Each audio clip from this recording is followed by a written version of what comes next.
Freedom in every possible way. Some people chase money. Some people chase dreams. Some people chase fantasies. I chase freedom, fam. I want to stretch my hands, feel no walls. I want to stand as tall as I possibly can and be as far from the ceiling as possible. Learn to make wise freedom. decisions. Wise decisions about yourself, your organization, your family, your future. Develop all the skills necessary to make your fortune. And by the way, speaking of fortune, jot this down. One of the early goals you should set, the goal to become financially independent as quickly as possible. Financial independence means the ability someday to live from the income of your invested resources. I want you to get there as quickly as possible. Someday you could, if you wanted to, live from the income of your invested resources so that now you can work for joy and not for necessity. Financial freedom means that you have enough money so that you don't worry about money. Some people have a tendency to say, well, success is just simply a matter of money and they're not interested in money. But the fact of the matter is that money is important. It takes money to buy clothes and books and to go to school and buy medical attention and to travel and to have all the good things in life. And every one of it, in order to be a success, has to reach the point where we know we have the capacity to earn enough money so that we don't worry about money. We have to reach the point where we can turn our minds to other things, higher things, to our relationships, to our health, to the improvement of our minds, to the expansion of our emotional and our spiritual life.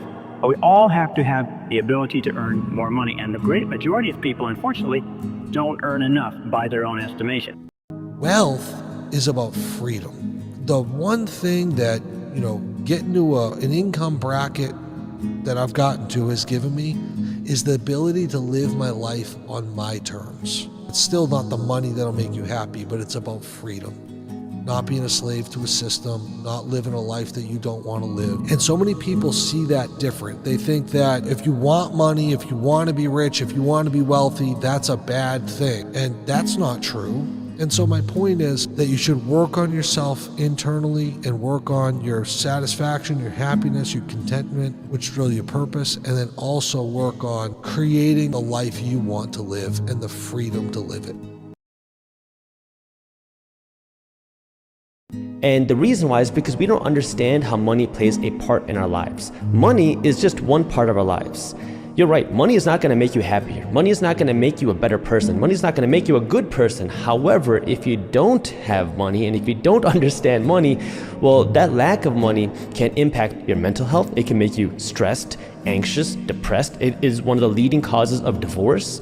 If you don't have money, you can start eating bad. You can't afford healthier food. You can't have the right gym membership. You don't have time to take care of your family. If you don't have money, you can't buy your spouse that nice vacation that they keep asking about. You can't take care of your kids the way that you might have wanted to. You can't give your kids the vacations. You can't give your kids the opportunities that maybe you want. Maybe you can't even buy the health care that you want, because the reality, and this is, unfortunate or fortunate, the reality of the way the system is money talks. And if you don't understand money, then you're going to be at the mercy of people who have money. When you were young, was it a big dream to be rich? Yes, because money is freedom, and anybody who says they don't care about being rich is saying they don't care about being free. What was the dream for you though? Freedom. Money is freedom. Anyone who says, oh, I don't care about money, I don't care about fancy things. It's not about fancy things. It's the ability to go where you want and sleep where you want and say what you want and think what you want and talk to who you want and even get the girl you want and drive the car you want and eat the food you want. To sit and say, I don't care about money is to say, I don't care about my own personal freedom. I have no problems being a slave and being constrained by the financial system and being told what to do because I don't have any desire to be free. The whole idea of being an entrepreneur, I say that to anybody listening to this, is you're buying your freedom. You're working really hard to one day have financial freedom. It's not about the greed of money, it's about the greed of wanting to be free. And that's what I think. And so I do things that I really enjoy, and I look at my schedule each week with Nancy, who runs it, and I say, no, I don't want to do that, don't want to do that, don't want to do that. Let's do this, do this, do this. Why? Because I can. And I wish everybody gets to that place. There's nothing worse than feeling that you're enslaved and doing something you don't want to do. You're not in that situation, I'm not, and I wish everybody achieves in their life freedom. And now that may be that you have to provide some financial stability to your life, but you don't need to be uber wealthy to get it. It's just what is free to you. And I just don't think you should work for somebody your whole life. You should figure out how to work for yourself at some point. The first step to building wealth is to start with the money mindset, the beliefs that you have around money, and understand, number one, that you can become wealthy. Not just that you can become wealthy, you will become wealthy. And that money is abundant. There's a lot of money in the world, right? When people start to enter this financial education space, we start to assume that if you're rich, I can't be rich. If you have money, I can't have money. So it starts to create that jealousy or just this negative association with, oh my God, I don't want to tell you my business idea because what if you steal it and take my money? Well, both of us can have money because there's a lot of money in the world. If you look at it from a financial perspective, the Federal Reserve Bank is printing trillions and trillions of dollars. There's a lot of money out there. You just need a small sliver of it and you can have millions and live a life of true financial freedom. You must become rich in mind long before you become rich in life, because wealth is not dollars. Wealth is not gold. Wealth is not status. Wealth is a frequency, and your mind is either tuned into it or tuned out of it. And the difference? Belief. The mind is the master power that molds and shapes your reality, and every thought you allow to live rent-free in your head becomes a brick in the house you're building, the house of your destiny. If you think small, you live small. If you think fear, you live in chains. But if you think abundance, if you breathe it, see it, speak it, walk with it, your life must follow. Not because of magic, but because of alignment. Well, you have to use money to get whatever you want, I suppose. You want to know that money should never stop you. If you're letting money control your decisions, you're on the wrong track. You should never let money stop you. If I really want something, then all I do is think of how I can get it. I don't spend 5 seconds thinking of why I can't. Don't ever let the lack of money stop you from going after what you want. Ever. What would be the practical steps that they could start to apply in their life and transform it into peace, freedom, and financial and emotional abundance in their life?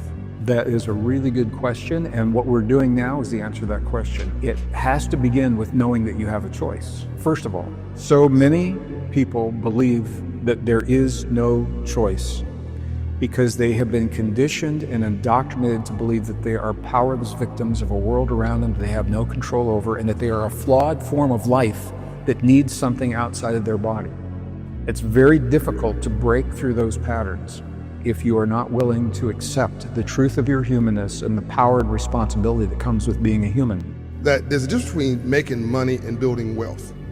But we're obsessed with, I want to make that money, I want to get that dollar, I want to get that bag, I want to get that cash. Anybody can make money and anybody can lose it. That's why you can get a $100 million NBA contract and be dead broke in 5 years. Right. You build wealth in your sleep. You need to know what money is. What is money? Right now, pause the video. What is money? Define it. Most of you guys could not literally define what money is. Who can create it? How much can they create? What gives them the authority? Right? All these things you need to learn them. Most of you guys don't have money because you don't understand anything about money. You don't know what money is. Therefore, money eludes you. But if you want to attract money, you must first understand what it is. We've also found that the great majority of people in our society, after a lifetime well-paid work, retire broke. They retire poor, they retire on pension. Only 1% become wealthy, only 5% become financially independent, 15% have some savings, and 80% are dependent on others. The average savings, lifetime savings of a retired couple in America or Canada today is less than $60,000. That's after earning between $500,000 and $1 million in an average working lifetime. Well, why is this? The number one reason is that we come into this world without an instruction manual. You can go through your entire education and never be taught anything about that. I personally believe that there should be a course on success at every single grade level, in every single school, in every single college and university. We come into the world like a computer. But imagine a computer. Imagine that you bought a beautiful, sophisticated computer and you took it home. And you took it out of the box and you set it up. You had no instruction manual. But you had to figure out how to work out the computer all by yourself. Or imagine a combination of locks. You can give it a beautiful combination of locks that is on a box that contains everything that you ever want, but you don't know the combination. We come into the world with no instruction manual, and we spend our whole lives trying to figure out how to do things right. Well, the key to success is, first of all, what we call understanding, learning how to do things right. When people ask me, why is it that so many people are poor and struggling with money? I say there's two things at fault. And there's two ways you can look at it. There's the it's your fault and the my fault. And I always like to talk about both of these because you have to understand this. Because it ties in very well, and I appreciate all the kind words because I really do appreciate that. But when I say it's your fault, look, our economic system is designed to profit off of people being financially stupid. Period. Banks profit when you're financially stupid because that means you stay in debt and they keep making interest for the rest of your life. Corporations profit when you're financially illiterate because that means you're going to keep buying their stuff and not think twice. And they're going to hire the best and smartest MBAs to get you to open up their wallets, to open up your wallets. Number 3, the government is going to profit when you're financially illiterate because that means you don't do anything outside of your W-2 job and you're going to pay the highest tax rates. You profit when you're financially educated. So now what can you do? You can say, they're the reason I'm broke. This company is the reason why I'm broke. My company is the reason why I'm broke. The government's the reason why I'm broke. The banks are the reason why I'm broke. Well, that's not what I'm saying. That's just part 1. The second part to part 1, before I get to part 2, is once you understand this, you can learn how to win. You can learn how to use the bank. You can learn how to use corporations because you want to have nice stuff. You can learn how to use the resources that the government has. But now let's flip the script. The second part to this that you need to understand, it's your own responsibility. Because if you spend every dollar that you earn, you're never going to become wealthy. If every time you make money, you go on a nice vacation, you're never going to build wealth if you can't afford it. If you just make money and you make everybody else around you rich before you make yourself rich, that's your choice. Stop buying coffee for $5.50. You go to work, you spend $15 on a sandwich. What are you, an idiot? It costs you 99 cents to make a sandwich at home and bring it with you. You start to add that up every day, it's a ton of money. Most people, particularly working in metropolitan cities that are just starting out of their job, making their first $60,000, piss away about $15,000 a year on stupid stuff. And that's what they should stop doing. 3 reasons you'll never be rich. Number 1, you don't understand the purpose of money. 2, you make money too slowly. Number 3, you hate rich people. Say, how can that keep me from being rich? Number 1, you don't understand the purpose of money. Poor people think the primary purpose of money is paying bills. That's why they will always be broke. People are not rich because they have more money. They have more money because they're rich. Middle class people think the primary purpose of money is to pay their bills on time so they can maintain good credit so they can buy more things that they really can't afford. Rich people understand the primary purpose of money is to make more money. Until you shift your mindset, you'll never be rich. Number 2, make money too slowly. Wealth is measured more in time than money. You have to learn to make money faster, not make more money. Already make enough money, just don't make it fast enough. Take your annual income and you turn it into your weekly income. Congratulations, you are rich. Number 3, you hate rich people. You hate rich people, you'll never be rich because you'll never work to become something you despise. And not just that, understanding that money is a tool. Because the reason why we put these smoke screens around money, that money's bad, it's taboo, it's evil, is because many times people are insecure about their own money. And so when I can't go out and buy that nice vacation for my kids, I can't buy my husband that thing that he wants, I can't buy my wife that YSL or Gucci purse that she wants, I can't go on the nice vacations, well, money's bad. We shouldn't stress about money. It's these stupid vacations. We don't need those. We can enjoy our time here. It's such a scam to go out there and sit on an all-inclusive beach and have food delivered to you, right? I mean, we start to create these smoke screens where, why would anybody want to have an expensive car like that? Why would anybody want to have these nice and expensive things? Judging people who have money, And so now it's, you know what, if you don't want it, that's completely fine, but make sure you can afford it. And understanding now, money is not going to make you a good person. It's also not going to make you a bad person. It's just a piece of paper. It's fuel. It amplifies who you are. When you have more of that money, you can do more of the things that money can buy. One of those things is have freedom, have options. Options to choose what you want to buy, options to choose where you want to eat, options to choose when you want to go on vacation, not just can you go on vacation, and options to choose how you want to live your life. And not just that, unfortunately or fortunately, depending on how you look at it, it also can influence what type of healthcare you can get, what type of healthcare your parents can get, what type of healthcare your kids can get, what type of college your kids can go to, what type of education your kids can go to. It matters. And so now at the end of the day, you can hate it or you can understand it.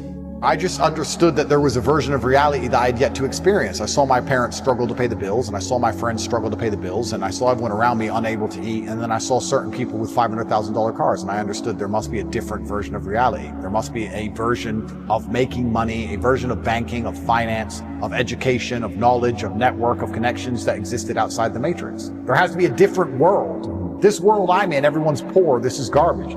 That world, I can see people are living a reality that I can't even fathom. I couldn't even imagine having $500,000 for a car. Or a $500,000 watch. Or 20 of them. But I couldn't imagine it. If someone's watching and listening right now and they're saying, you know what, I really want to generate more financial freedom for my life. And if you could give them one piece of advice on creating financial freedom, from your perspective, what would that be? Create more value for other people. And people don't understand that. Money is, you get money by creating value for others, and then they trade with you. Yeah. And so if one of the challenges in business I'm always putting to my team is like asking this question again and again and again and again. How do we create more value? What are we not giving our members or our customers that would enrich their lives and make them happier, make them more fulfilled?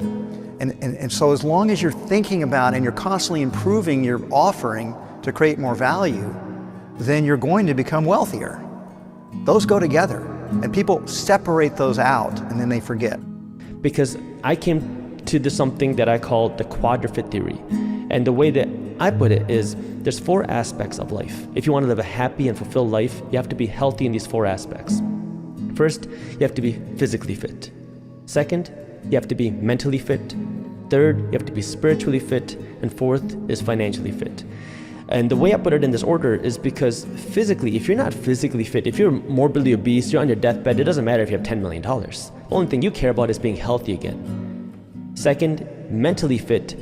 If you are depressed, if you're anxious, if you are not surrounded by people that you love, if you're not happy, having more money is just going to make you more miserable. And this is a big misconception out there where I know people in my own personal life, I'm sure you do too, where people are like, if I just make $1 million, you know, I'm gonna find the love of my life. I'm gonna be liked. People are gonna want to talk to me. You start to imagine this world where money is gonna solve the mental aspect of your life, but that's not the case. It's its own aspect. So more money will not make you mentally happy. Then there's a spiritual aspect, and this doesn't have to be religious. This is your purpose. For me, it's what is the reason why you're on this earth? What are you waking up for every single day? If you don't have a purpose, you're not gonna have a reason to get out of bed no matter how much money you have. After you have the physical fitness, the mental fitness, the spiritual fitness, that's where the financial fitness has the biggest impact and the most power to help you live the most fulfilled life, because now money is just the icing on the cake, man. It allows you to live a more fulfilled and a happy life, because now you can do more of the things that make you happy. You can give more. You can buy more food for homeless people. You can do more things that give you happiness. Maybe it is writing books. Maybe it's traveling. Maybe it is giving. Maybe it is starting businesses. Whatever it is for you, you have the resources and the ability to do that, but that requires you to have that financial education and be willing to now go out of the way to talk about money and learn about money and understand that, hey, money is something that I need to understand. Money is something that I need to be willing to talk about. Money is something that I need to be willing to learn about, because most of us are never taught to think about money, myself included. If I was broke today, if I had nothing, what would I do? Yeah, what's the step-by-step process? There are 4 things that we need to do and do very well in order to manifest a miracle. What is that? In order to manifest the miracle of abundance, wealth, love, whatever it is you're looking for. What are the 4 quadrants? Spiritual work, which I'll define. There's physical work, certainty, and prayer.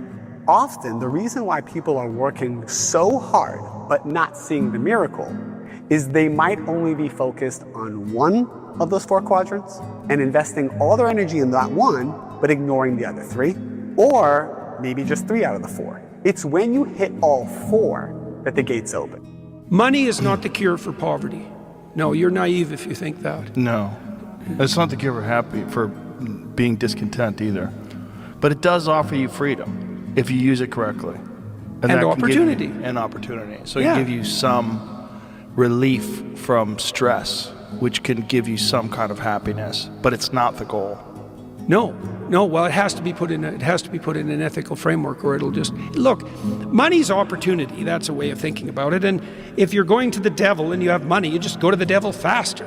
I saw that lots of times in my clinical practice. Yeah. And maybe if you're aiming upward, then money can be a force multiplier, and it can be. You know what the best feeling is? It's not the McLarens, the Ferraris, the Lambos. The best feeling in the world is waking up knowing that whatever you want to do today, you can, with whoever you want, wherever you want. If you want to go to the other side of the world, you book a ticket and you go. That freedom is one of the best feelings in the world.